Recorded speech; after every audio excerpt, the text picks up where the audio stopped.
Bismillahirrahmanirrahim. Menabak dakwah tauhid dan sunnah. Bismillahirrahmanirrahim. Assalamualaikum warahmatullahi wabarakatuh. Innal hamdalillah nahmaduhu wa nasta'inuhu wa nastaghfiruh wa na'udzu billahi min shururi anfusina wa min sayyiati a'malina. Man yahdihillahu fala mudilla lahu wa man yudlilhu fala hadiya lahu. Asyhadu an la ilaha illallah wahdahu la syarika lahu wa asyhadu anna Muhammadan abduhu wa rasuluhu la nabiyya ba'dahu. Allahumma salli wa sallim ala nabiyyina Muhammadin sallallahu alaihi wasallam wa ala alihi wa sahbihi ajma'in. Yaqulu Allah azza wa jalla: ya ayyuhalladzina amanu taqullaha haqqa tuqatih wa la tamutunna illa wa antum muslimun. Ya ayyuhan nasu taqu rabbakumul ladzi khalaqakum min nafsin wahidah wa khalaqa minha zawjaha wa batha minhuma rijalan katsiran wa nisaa'a wattaqullaha alladzi tasaaluna bihi wal arham innallaha kana 'alaykum raqiba. Ya ayyuhalladzina amanu taqullaha wa qulu qawlan sadida yuslih lakum a'malakum wa yaghfir lakum dhunubakum wa man yuti'illaha wa rasulahu faqad faza fawzan 'azima. Amma ba'd, fa inna asdaqal hadits kitabullah wa khairal huda huda nabiyyina Muhammadin sallallahu alaihi wasallam wa syarrul umuri muhdatsatuha fa inna kulla muhdatsatin bid'ah wa kulla bid'atin dhalalah wa kulla dhalalatin finnar. Ayuhal ikhwah wa ayyatuhal akhawat, a'azzakumullah subhanahu wa ta'ala. Kita lanjutkan kajian kita Kitab Tauhid yang ditulis oleh Fadilatul Syekh Muhammad ibn Abdul Wahhab At-Tamimi rahimahullah ta'ala. Sekarang kita masuk pada bab yang baru, bab yang ke-6. Qala al-muallif rahimahullah ta'ala, berkata muallif yaitu al-Imam Muhammad ibn Abdul Wahhab At-Tamimi rahimahullah ta'ala, babun tafsirut tauhidi wa syahadati an la ilaha illallah. Bab penjelasan tentang makna tauhid dan syahadat la ilaha illallah. Ini adalah bab yang baru pada jamaah yang dilakukan oleh Allah Subhanahu wa taala, dan yang dimaksud dengan tafsir di sini adalah at-tawdih atau al-idah, penjelasan makna tauhid dan penjelasan makna la ilaha illallah.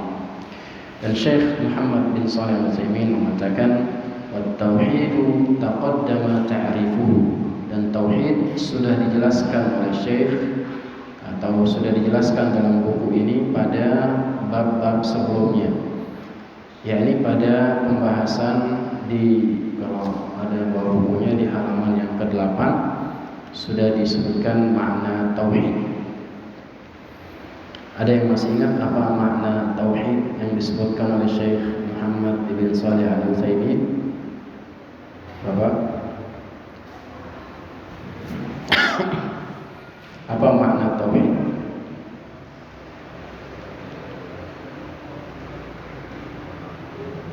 Gimana?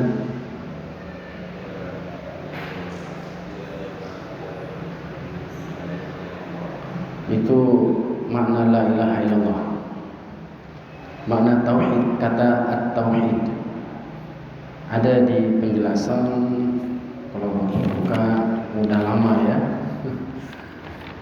halaman 8, jauh sekali, kayaknya sebelum pandemi itu sudah dibaca. Ketika Syekh menyebutkan di muqaddimah, masyaallah,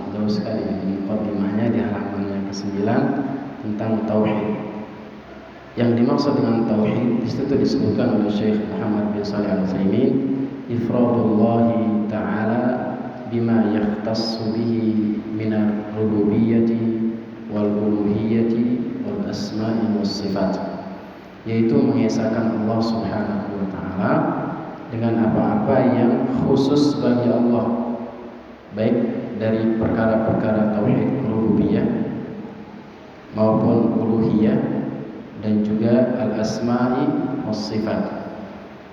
Jadi tauhid ini mencakup ketiga poin tauhid yang tadi. Tidak seperti yang disampaikan oleh sebagian golongan bahwasanya makna tauhid ini khusus kepada makna-makna rububiyah saja. Artinya orang-orang yang mengesahkan Allah dalam tauhid rububiyah, namun dia melakukan kesyirikan dalam tauhid rububiyah, tidak dikatakan syirik.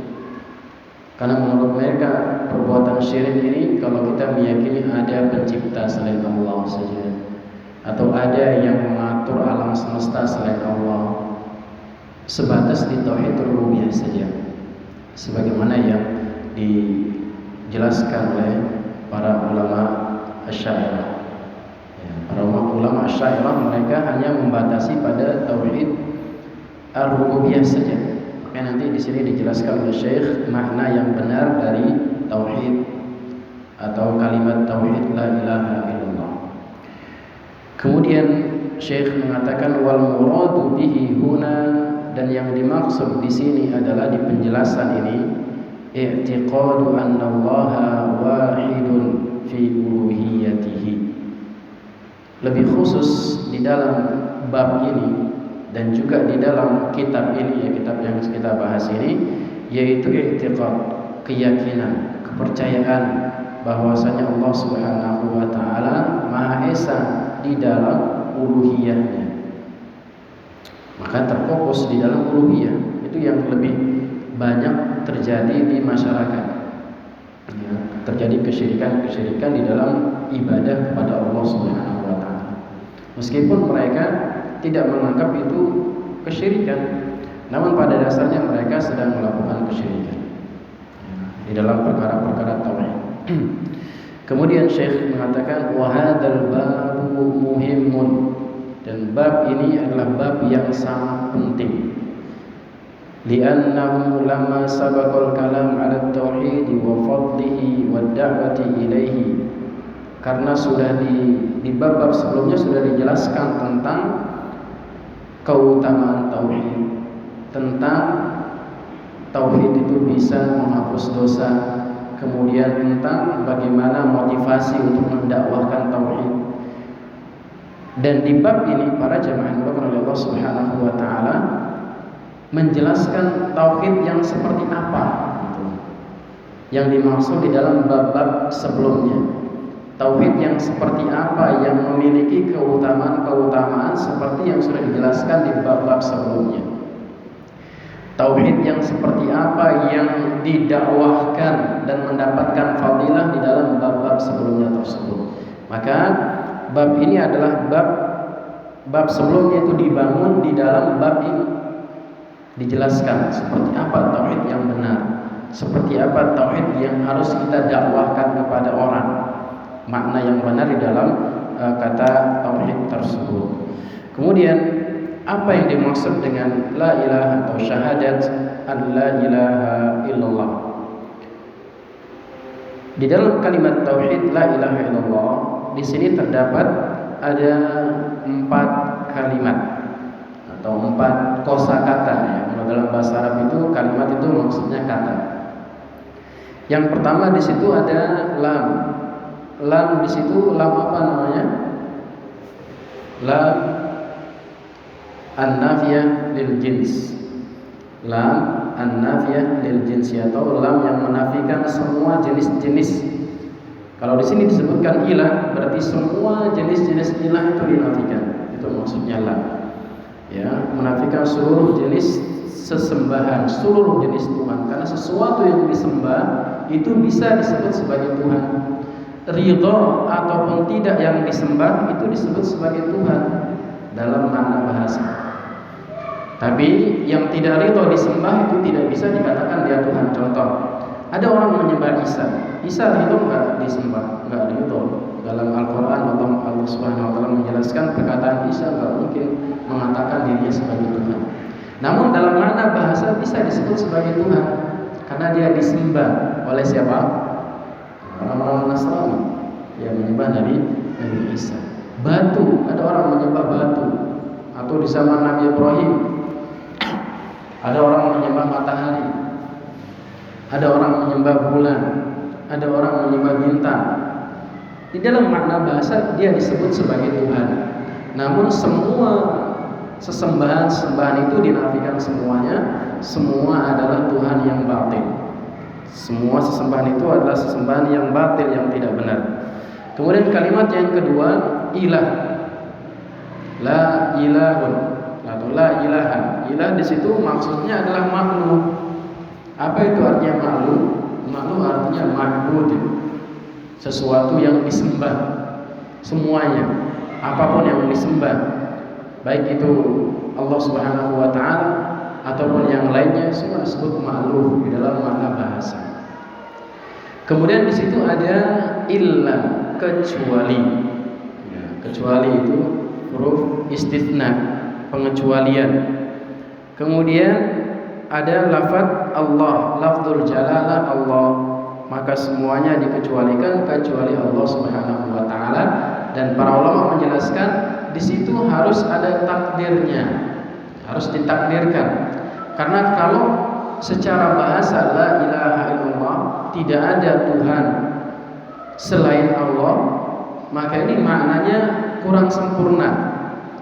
Karena apa? Karena kenyataannya banyak Tuhan selain Allah Subhanahu wa taala.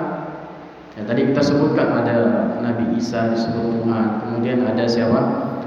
Ada, kalau orang-orang Yahudi menyembah Uzair, mereka mengatakan Uzair ibnullah. Uzair itu anaknya Allah. Kalau orang-orang Nasrani mengatakan Isa ibnullah, Isa adalah anak Allah. Ada orang menyembah salib misalkan Tuhan. Ada juga orang menyembah banyak ya, sesembahan-sesembahan, namun dinafikan atau ditakdirkan oleh para ulama makna dari la ilaha illallah adalah la ilaha bihaqqin, tambahkan di situ itu tafsirnya atau takdirnya, tambahkan bihaqqin illallah. Kenapa harus ditakdirkan? Biar maknanya benar. Kalau ditakdirkan bihaqqin, maka maknanya adalah tidak ada sesembahan yang berhak diibadahi dengan benar. Karena peribadatan selain Allah Subhanahu wa taala ini adalah sesembahan yang apa? Yang batil. Jadi makna yang benar dari kalimat tauhid la ilaha illallah, la ilaha bihaqqin illallah, tidak ada yang berhak untuk disembah selain Allah Subhanahu wa taala. Di situ juga ada dua rukun sebagaimana sudah kita jelaskan, ada an-nafyu dan ada apa? Al-itsbat. Ada penafian dan ada juga penetapan bahwa yang berhak untuk diibadahi adalah Allah Subhanahu wa taala semata. An-nafi menafikan la ilaha, di situ menafikan seluruh peribadatan, seluruh sesembahan, seluruh sesuatu apapun yang disembah, baik itu ada orang menyembah malaikat, menyembah nabi, menyembah patung, apapun yang ada di muka bumi ini yang disebut sebagai Tuhan dinafikan pada rukun yang pertama. Kemudian illallah di situ adalah al-itsbat, menetapkan hanya satu saja yang berhak disembah. Seluruh apapun yang dikategorikan sebagai ibadah harus diserahkan kepada Allah. Ya, tidak boleh dipalingkan kepada selain Allah Subhanahu wa taala. Apapun bentuk ibadah itu, baik ibadah yang kecil ataupun ibadah yang besar, ibadah yang nampak ataupun ibadah yang tersembunyi, semuanya wajib diserahkan kepada siapa? Pada Allah Subhanahu wa taala. Apapun jenis ibadah itu. Kalau ada yang namanya ibadah khauf. Khauf itu adalah ibadah takut yang berlebihan. Kemudian ada namanya apa? Menyembelih misalnya, yang sering populer dilakukan menyembelih. Allah Subhanahu wa taala katakan apa? Fashalli li rabbika wanhar. Maka beribadahlah kepada Tuhanmu dan menyembelihlah pada Tuhan. Maka sesembelihan adalah sebuah ibadah. Tidak boleh diserahkan kepada selain Allah Subhanahu wa taala. Ada sebagian kebiasaan di masyarakat sebelum bangun rumah misalkan ya nyembelih. Biar apa? Biar enggak diganggu sama penunggu apa? Penunggu tanah itu. Siapa penunggu tanahnya enggak tahu. Atau mau bangun apa nyembelih dulu. Tapi kalau menyembelihnya buat tukang yang mengerjakan enggak masalah. Jadi tergantung niat. Amalannya sama, niatnya berbeda, konsekuensinya juga apa? Berbeda. Maka semua ibadah wajib diperuntukkan kepada Allah Subhanahu wa taala. Misalkan di antara bentuk ibadah lagi yang mungkin dianggap sepele oleh sebagian orang berdoa. Nanti di sini akan dijelaskan oleh Syekh rahimahullah taala. Doa adalah sebuah ibadah. Nabi sallallahu alaihi wasallam katakan ad-du'a huwal ibadah. Doa itu adalah ibadah, maka wajib berdoa kepada Allah Subhanahu wa taala langsung. Ya, tanpa perantara. Di sini ayat yang pertama akan dijelaskan oleh muallif bahwasanya tidak boleh menjadikan wasilah-wasilah atau sebelum berdoa kepada Allah harus lewat siapa dulu. Ini namanya wasilah sebagaimana yang dilakukan oleh orang-orang kafir Quraisy. Orang-orang kafir Quraisy mereka ditegur misalkan kenapa enggak berdoa kepada Allah? Mereka mengatakan patung-patung ini cuma wasilah aja. Sebenarnya kita berdoa kepada Allah, cuma wasilahnya lewat patung ini dia akan doakan sama Allah Subhanahu wa taala. Patung yang dia buat sendiri, bahkan disebutkan dalam sirahnya itu ada yang mereka buat patung dari tepung pada zaman. Jadi patungnya dari tepung, kalau mereka lagi lapar dimakan Tuhannya. Ini kan nggak masuk akal bagi orang-orang yang berakal dan menggunakan akal. Kemudian wa qaulullahi ta'ala. Kemudian Syekh di sini di dalam bab ini menyebutkan ada 5 ayat. Ada 5 dalil tentang yang menjelaskan tentang tauhid dan juga makna syahadat la ilaha illallah. Adapun dalil yang pertama wa qaulullahi ta'ala dan firman Allah Subhanahu wa taala, beliau menyebutkan surah Al-Isra ayat yang ke-57. Surah Al-Isra ayat yang ke-57. Allah Subhanahu wa taala mengatakan ulaikal ladzina yad'una yabtaguna ila rabbihimul wasilata ayyuhum aqrab. Mereka itulah orang-orang yang menyeru, meminta. Yabtaguna ila rabbihim. Mereka mengharap kepada Rabbnya melalui wasilah ayyuhum aqrab, siapa yang paling dekat dengan mereka di sisi Allah Subhanahu wa taala, yang dianggap dekat sama Allah. Jadi seolah-olah mereka menganalogikan Allah itu seperti manusia. Ya, manusia itu kan nggak bisa kita misalkan mau ketemu Pak Jokowi nggak bisa langsung aja, harus lewat beberapa tahapan. Ya, menteri-menterinya, ujungnya di menterinya. Kalau menterinya oke, ketemu presiden. Kalau menterinya nggak mengizinkan, mungkin nggak bisa ketemu. Mereka menganalogikan seperti itu. Jadi semakin dekat seorang dengan siapa yang dia mintai tadi seperti presiden, maka doanya atau permintaannya akan mudah dikabulkan. Allah Subhanahu wa taala nggak butuh yang demikian para jemaah. Kalau Allah Subhanahu wa taala, bahkan Allah Subhanahu wa taala perintahkan kalau kita berdoa maka langsung berdoa kepada Allah Subhanahu wa taala, enggak butuh kepada perantara. Apa yang dimaksud dengan yad'una wa yabtaguna? Maksudnya adalah haula'il ladzina yad'uhum haula hum anfusuhum yabtaguna ila rabbihim al-wasilata ayyuhum aqrab.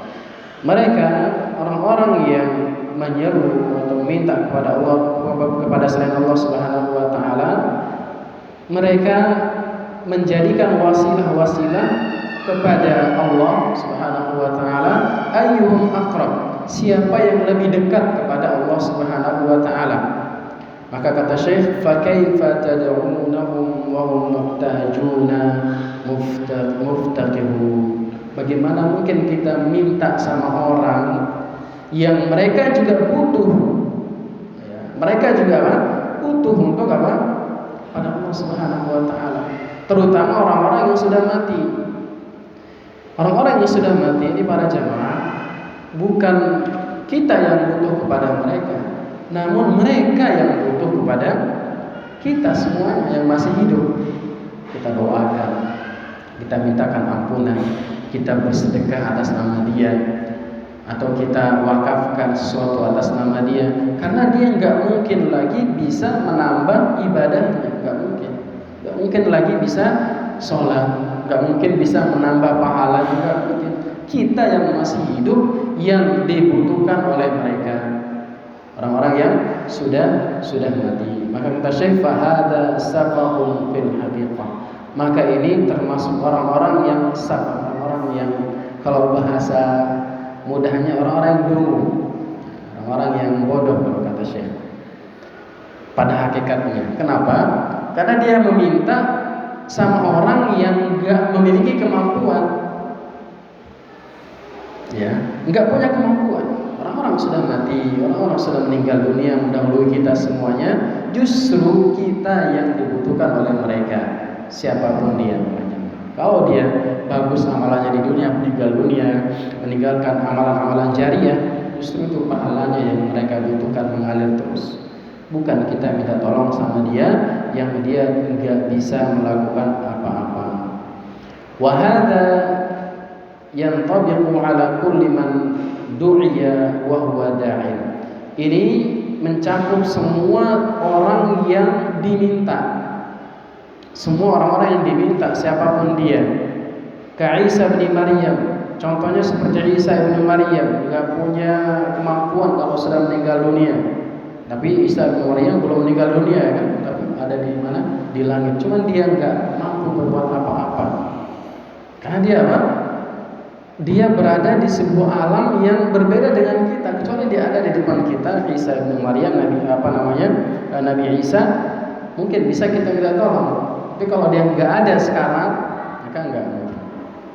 Wal malaika, kemudian juga para malaikat nggak mampu berbuat apa-apa kecuali atas izin Allah Subhanahu wa taala. Kemudian wal auliya, kemudian para wali-wali. Wali kalau dia ada di depan kita, boleh kita minta tolong, kita minta doa dari dia. Ya, misalkan wahai wali, kalau ada seorang misalkan kita ketemu sama wali, wahai wali doakan saya biar saya dapat ampunan, maka ini tidak masalah. Cuman kalau dia nggak ada di hadapan kita, apalagi walinya sudah meninggal dunia, maka ini tidak pantas untuk dimintai apapun. Karena nanti akan dijelaskan, kalaupun mereka mendengar kata Allah Subhanahu wa taala, mastajabu lakum, enggak mampu menjawab para wali itu, tapi mereka enggak mendengar di kuburan itu. Ya, disebutkan dalam surah Fatir ayat 13 sampai 14. Was-shalihin, begitu pula orang-orang saleh. Ya, orang-orang saleh yang sudah meninggal dunia enggak mampu berbuat apa-apa. Kalau dia sudah apa? Meninggal dunia. Oleh karena ketika para sahabat dahulu membutuhkan wasilah untuk minta turun hujan yang disebut dengan salat al-istisqa. Ketika Nabi masih hidup, Nabi SAW yang langsung memimpin salat istisqa dan berdoa kepada Allah Subhanahu wa taala. Kemudian turunlah hujan. Ketika Nabi sudah meninggal dunia, para sahabat enggak ada yang menjadikan Nabi sebagai wasilah. Siapa yang dicari? Yang paling bertakwa di situ dan paling dekat sama Nabi siapa? Al-Abbas. Abbas diminta untuk apa? Memimpin salat istisqa kemudian berdoa kepada Allah Subhanahu wa taala. Mereka enggak datang ke kuburan Nabi. Padahal enggak serapat sekarang kuburan Nabi sallallahu alaihi wasallam dahulu. Cuma enggak ada dilakukan oleh para sahabat Nabi kita sallallahu alaihi wasallam, minta wasilah, menjadikan perantara antara mereka dengan Allah Subhanahu wa taala untuk meminta sesuatu apapun. Wa amma asy-syajaru wal ahjar fala yadkhulu fil ayat. Adapun bebatuan dan pepohonan ini ini nggak masuk ke dalam ayat ini. Kenapa? Karena dia benda mati, ya. Nggak mungkin dimintai tolong. Meskipun demikian banyak orang yang menyembah benda mati. Orang yang hidup saja benda hidup, tapi udah mati, maksudnya orang soleh dan para nabi, ketika masih di dunia kan dia mampu untuk berdoa kepada Allah Subhanahu wa taala. Adapun batuan atau pepohonan dia nggak bisa berbuat apa-apa. Ya, makanya yang sangat lucu dulu beberapa tahun yang lalu, batu ponari, ingat batu ponari ya? Batu para jamaah yang nggak bisa berbuat apa-apa, banyak dalam bahasanya itu orang-orang yang intelektualnya bagus gitu ya, jurusannya sains misalnya. Kalau kuliah jurusan sains itu kan butuh logika ya. Kalau nggak masuk akal maka dia nggak akan menerima. Cuman yang datang ke sana banyak yang ada S1, S2, S3, bahkan ada yang profesor datang ke sana. Nggak menggunakan logika. Batu saja para jamaah. Ponari sakit, dia nggak bisa berobat pakai batu. Kemana ponari kalau sakit? Dibawa ke rumah sakit. Ini makanya sesuatu hal yang kalau sudah masuk ke dalam perkara-perkara yang melanggar larangan Allah Subhanahu wa taala, kadang orang nggak pakai akal, nggak pakai logikanya datang. Contohnya ada orang-orang minta tolong kepada dukun, ini nggak pakai otak. Kenapa? Banyak orang pergi ke dukun itu tujuannya apa? Ada nggak yang pergi ke dukun terus minta jimat biar rajin sholat malam? Nggak ada. Atau biar kuat sholat panjang gitu. Atau biar rajin bersedekah? Ada nggak? Nggak ada. Rata-rata urusan dunia. Nggak jauh-jauh dari 3 perkara. Apa itu? Harta, tahta, wanita. Atau kalau sekarang ditambah satu lagi, kuota. Tapi nggak ada orang minta kuota ya. Rata-rata urusan dunia. Padahal para jamaah dukun itu buka praktek buat apa? Buat nyari duit. Ya, buat nyari duit.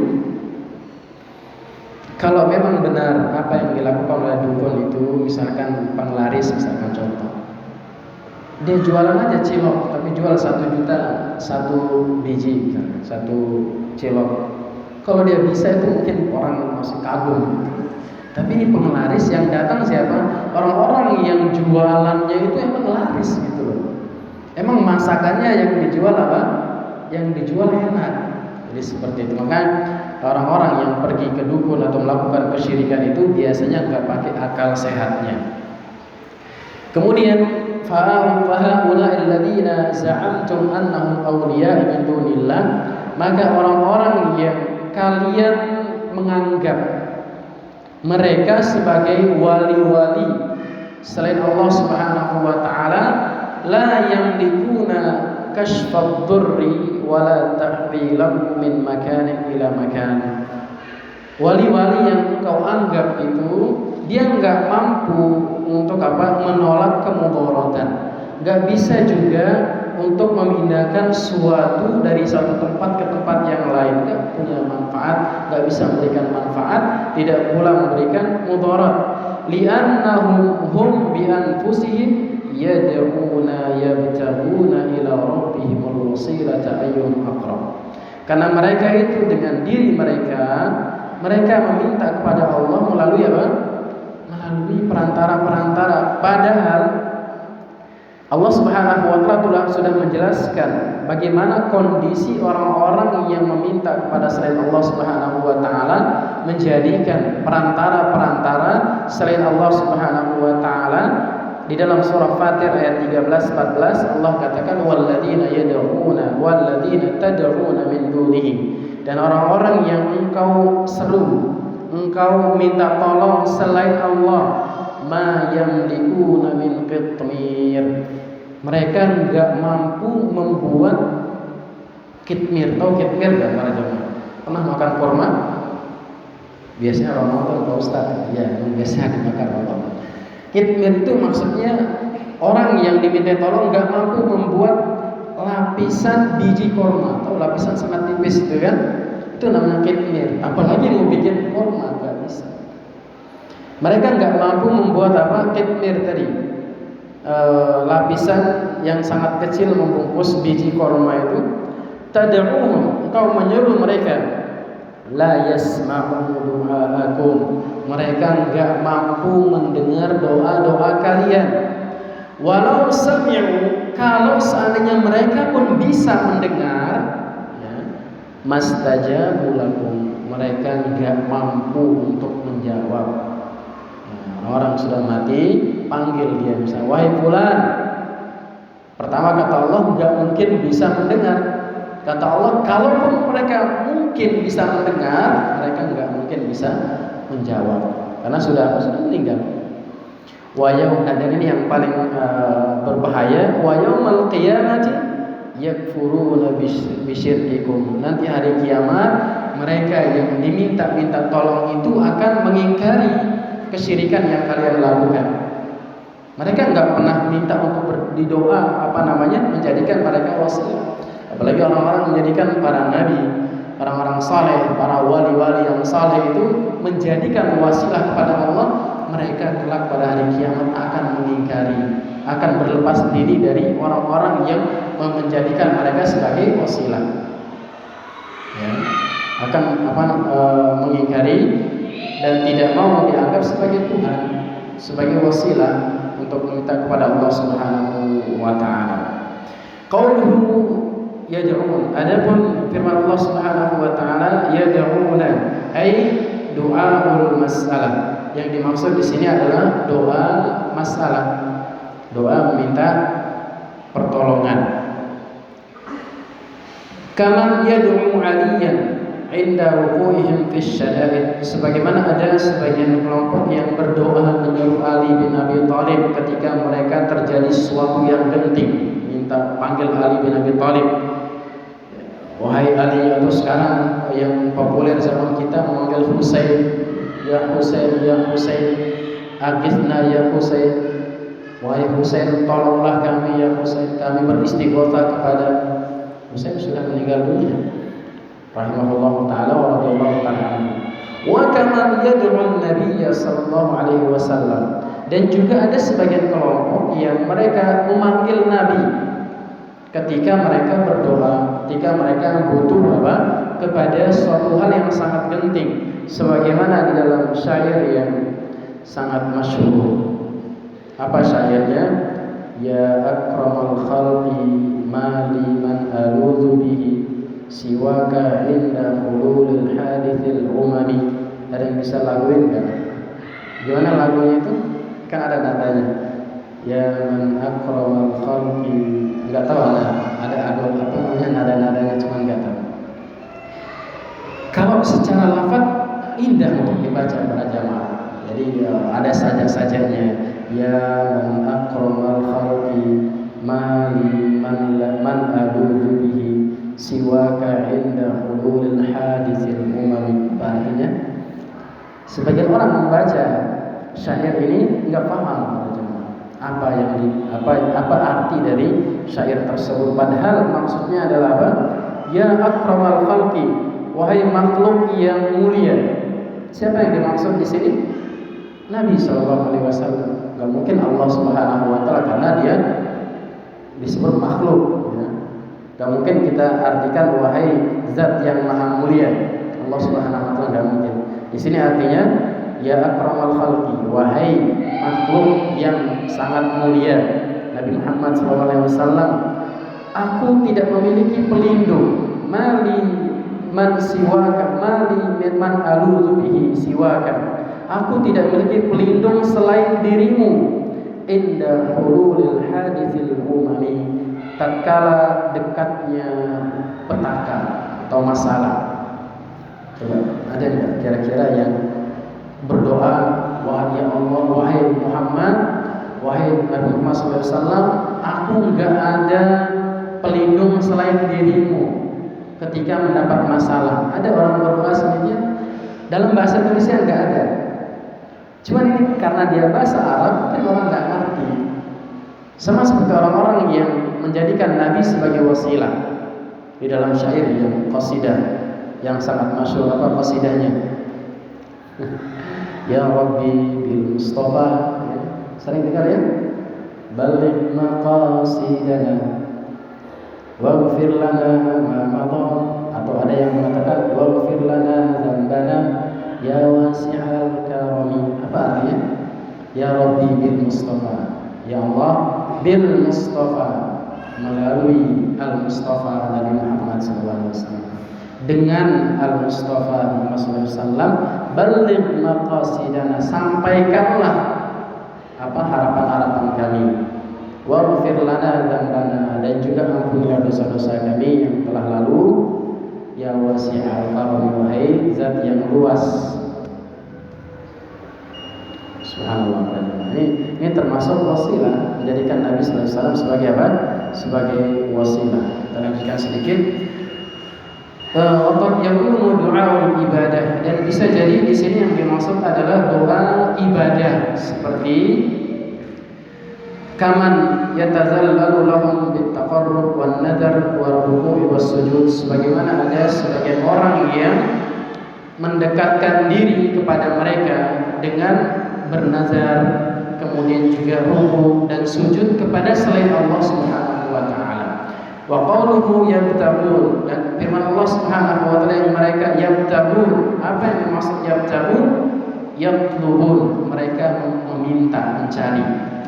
Wa qauluhu al-wasilah, adapun al-wasilah di sini maksudnya adalah asy-syai'ul ladzi yusaluhum atau yuwassiluhum ila Allah, yang menyampaikan hajat mereka kepada Allah Subhanahu wa taala. Kita tutup dengan apa kesesuaian ayat ini dengan bab tafsir tauhid wa syahadati an la ilaha illallah, anna tauhid yatadammanul bara'ata minasyirik, bahwasanya tauhid ini mengandung berlepas diri dari perbuatan syirik. Orang yang bertauhid tidak sempurna tauhidnya sampai dia meninggalkan kesyirikan, bihaitsu la yad'u ma'allahi ahada, yaitu dengan cara dia tidak meminta kepada selain Allah Subhanahu wa taala, la malakan muqarraban, tidak kepada para malaikat yang dekat dengan Allah, wala nabiyyan mursalan, juga tidak kepada para nabi yang diutus, wa haula'il ladzina yad'una al-anbiya wal malaikata lam yatabarra'u minasyirik, yaitu orang-orang yang berdoa menyeru para nabi dan para malaikat ini, mereka tidak berlepas diri dari perbuatan syirik, bal hum waqi'una fihi, bahkan mereka terjatuh ke dalam kesyirikan. Wa minal ajab, dan termasuk suatu hal yang menakjubkan, yang mengherankan, annahum yad'una man hum fi hajatin ila ma yuqarribuhum ila Allah taala. Ada sebagian orang yang mereka berdoa kepada orang-orang yang mereka butuh. Mereka berdoa kepada orang-orang yang mereka butuh apa? Butuh kepada yang berdoa tadi. Mereka membutuhkan kita semuanya, tapi mereka berdoa kepada orang tersebut. Fahum ghairu mustaghnina 'anillahi bi anfusihim fa kaifa yagnuna ghairuhum. Mereka enggak mampu, orang-orang yang dijadikan wasilah itu enggak mampu untuk memberikan sesuatu. Mereka enggak mampu untuk berlepas diri dari Allah Subhanahu wa taala ketika membutuhkan kebutuhan. Bagaimana mereka mampu untuk memberikan suatu manfaat kepada orang-orang yang berdoa kepada mereka? Maka ini para jamaah, di antara kesesuaian bab ini dengan kitab atau tafsir tauhid dan syahadat la ilaha illallah, intinya adalah orang-orang yang bertauhid harus berlepas diri dari perbuatan kesyirikan, baik syirik dalam bentuk apapun, termasuk tidak menjadikan wasilah-wasilah baik malaikat, para nabi, orang-orang saleh dan para wali di dalam mereka berdoa kepada Allah Subhanahu wa taala, akan tapi kita wajib langsung berdoa kepada Allah Subhanahu wa taala. Karena ini yang dapat kita sampaikan para jemaah yang dimuliakan oleh Allah Subhanahu wa taala. Semoga apa yang kita sampaikan di sini bermanfaat untuk kita pribadi dan kepada para jemaah sekalian. Apabila ada yang benar maka itu dari Allah Subhanahu wa taala, apabila ada yang salah maka itu dari kekurangan ilmu anak pribadi dan dari syaitan. Subhanakallah wa bihamdik, asyhadu an la ilaha illa anta, astaghfiruka wa atubu ilaik. Wa akhiru da'wana alhamdulillahi rabbil alamin. Wassalamualaikum warahmatullahi wabarakatuh.